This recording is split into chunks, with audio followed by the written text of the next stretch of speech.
October 3rd, 2024. Without warning, the sun unleashes an X9 class flare, the strongest kind there is.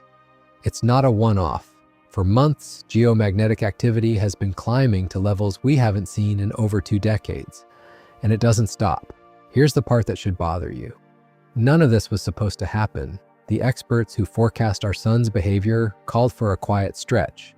What they got instead was one of the most stubbornly violent cycles in modern record-keeping. So here's the question nobody could answer. What if the thing we trusted most to warn us had a blind spot we couldn't see? Scientists went looking for an explanation. They didn't expect to find part of it hiding in a place no human being had ever looked before. And this is the story of how our sun broke its own rules and what that means for the rest of us. Our sun runs on an 11-year rhythm: quiet phase, violent phase, repeat. Scientists track it by counting sunspots, dark, magnetically dense patches that multiply as activity builds. In 2019, an international panel assembled by NASA and NOAA made their call for this cycle. A modest peak, nothing remarkable. Reality didn't cooperate. By August 2024, the count nearly doubled what the panel expected. So what actually happened? That gap isn't academic trivia. It's the difference between being ready for a disruptive space weather event and being caught flat-footed. The question stopped being how strong will this cycle get? It became something much harder to sit with. Why were we this wrong? To forecast a solar cycle before it starts, scientists lean on something called the polar field precursor. As old sunspots decay, their leftover magnetism drifts toward the poles. Measure that buildup, and you get a preview of the next cycle. The tool for that measurement, NASA's helioseismic and magnetic imager, flying since 2010, trusted for over a decade. In 2025, a team at the National Solar Observatory decided to test it. They built a digital twin of the instrument, fed it known data, watched how accurately it read the signal back. The result was unsettling. The real instrument had been under-reading the sun's polar field strength by roughly half. Nobody questioned the thermometer, because nobody realized it wasn't measuring the right temperature. So what else had we been trusting blindly? Even after correcting for the error, Cycle 25 still outperformed the fixed model. Something else was still missing. For nearly a century, one theory dominated. The sun's magnetic engine sat over 200,000 kilometers beneath the surface, at a layer called the tachocline. Then, in 2024, researchers from MIT, Northwestern, and Edinburgh ran the most detailed solar simulations ever built. Their result challenged the textbook. The dynamo might actually sit just 32,000 kilometers down, a fraction of the depth long assumed. Picture 2 rivers flowing side by side at different speeds.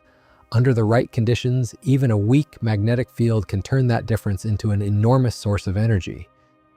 That's roughly what may be happening, much closer to the surface than anyone expected. So what if the real engine wasn't buried deep at all? What if it had been sitting almost within reach the entire time? An engine that close to the surface behaves differently. It's twitchier, less predictable, which might explain why back-to-back cycles can swing so wildly in strength. We didn't just miscalculate the sun's output. We may have misplaced the machine producing it. Every image of the sun ever taken shares one limitation, all from roughly the same angle, near the equator, because every spacecraft we've ever flown has stayed inside the same flat lane the planets travel in. There was one partial exception, Ulysses, flying over the poles between 1990 and 2009, but it carried no cameras. It could sense. It couldn't show us. So what does the one place we've never truly seen actually look like? ESA's solar orbiter was built to answer that, bending its orbit further and further out of that flat lane, climbing toward the one place no one had ever looked. On March 23, 2025, it got there, the sun's south pole. One of the mission's lead scientists put it bluntly, the pole was literally Terra Incognita. Nobody knew what to expect. What came back wasn't orderly, it was chaos. Finding one. The pole had no clean identity. North and south, magnetic polarity tangled together at once, Which raises the obvious question, well, what happens when a magnet stops being a magnet? That tangle is the fingerprint of the sun's total magnetic reversal, a flip that happens roughly every 11 years. Finding 2. For the first time, scientists traced solar wind directly to where it's born, instead of guessing based on measurements taken millions of kilometers downstream. But that wasn't the discovery scientists kept talking about. Finding 3. Buried in the same data, hints of something no model had accounted for. Large, swirling plasma, similar to the vortices already seen circling the poles of Venus and Saturn, if confirmed, an entirely new feature of solar behavior, hiding in plain sight for as long as we've had a sun to look at. And then, the finding that actually matters for what happens next. Picture a conveyor belt, running from the sun's equator to its pole, constantly carrying magnetic material. For decades, we assumed we knew its speed. New data, released in November 2025, suggests the belt may be running faster than our models ever accounted for. Here's why that matters.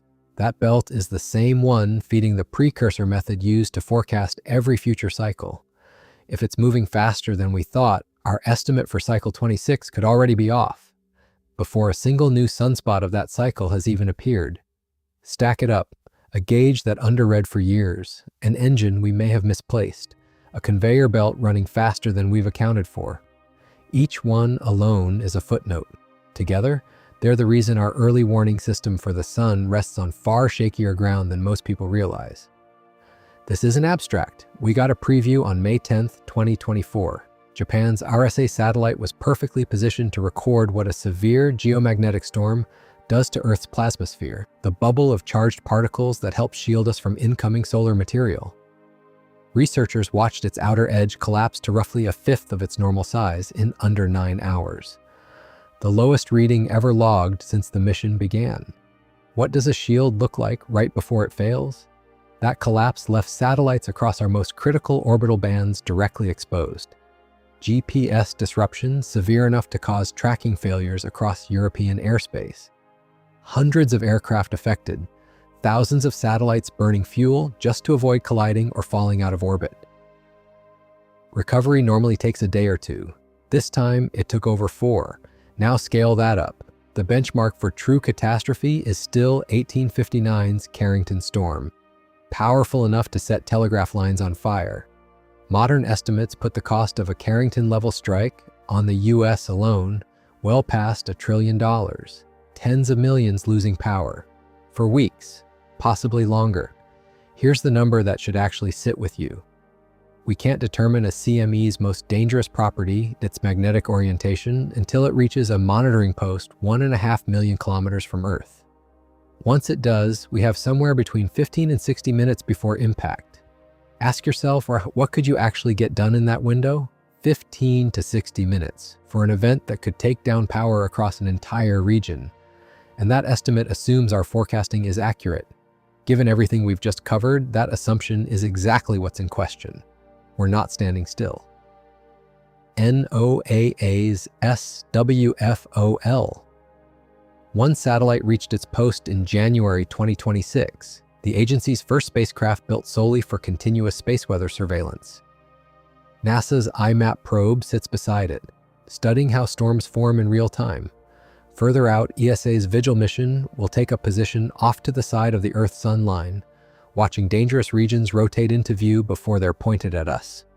Stretching our warning window from minutes to days, but will it be enough in time? On the ground, utilities are hardening the grid.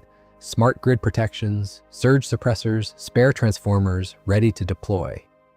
Here's what this story really leaves us with. Solar cycle 26 begins sometime between 2029 and 2032. Going into it, we know our flagship instrument underread the sun for years. We know our model of its engine may have been wrong. We know the conveyor belt feeding our forecasts might be running faster than we assumed. Remember that place no one had ever looked? We finally looked, and what we found there wasn't an answer. It was a new list of questions.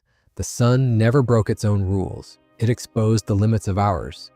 And somewhere inside the next solar cycle, another surprise may already be waiting. The only question left is whether we'll be looking in the right place when it arrives. See you in the next video. Bye.